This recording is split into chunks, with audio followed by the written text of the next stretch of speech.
abagenyi baffe abannakenya bagenda kujja ku Lwokubiri ku 2nd of July barrivinga mu Uganda.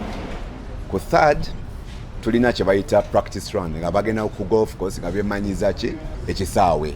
Kati olwokuna ku Thursday 4th tulina round 2 emu ku makya endala mu afternoon. N'olwokutaano tulina round 2 again ku makya ne mu afternoon. Tuzita foursomes ne 4-ball better ball.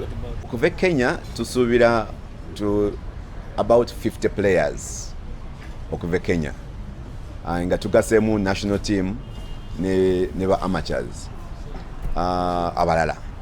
Ne Uganda obviously tulina abaana bazanya golf bangi nnyo.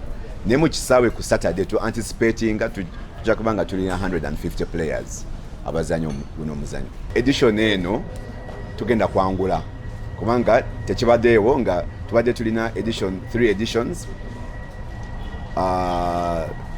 zeno emizanyo gino naye nga zonna tubadde tetuziwangula. Kati this time tulowooza tu anticipatinga, tuli confident, tulina essuubi lingi nnyo tugenda kwangula.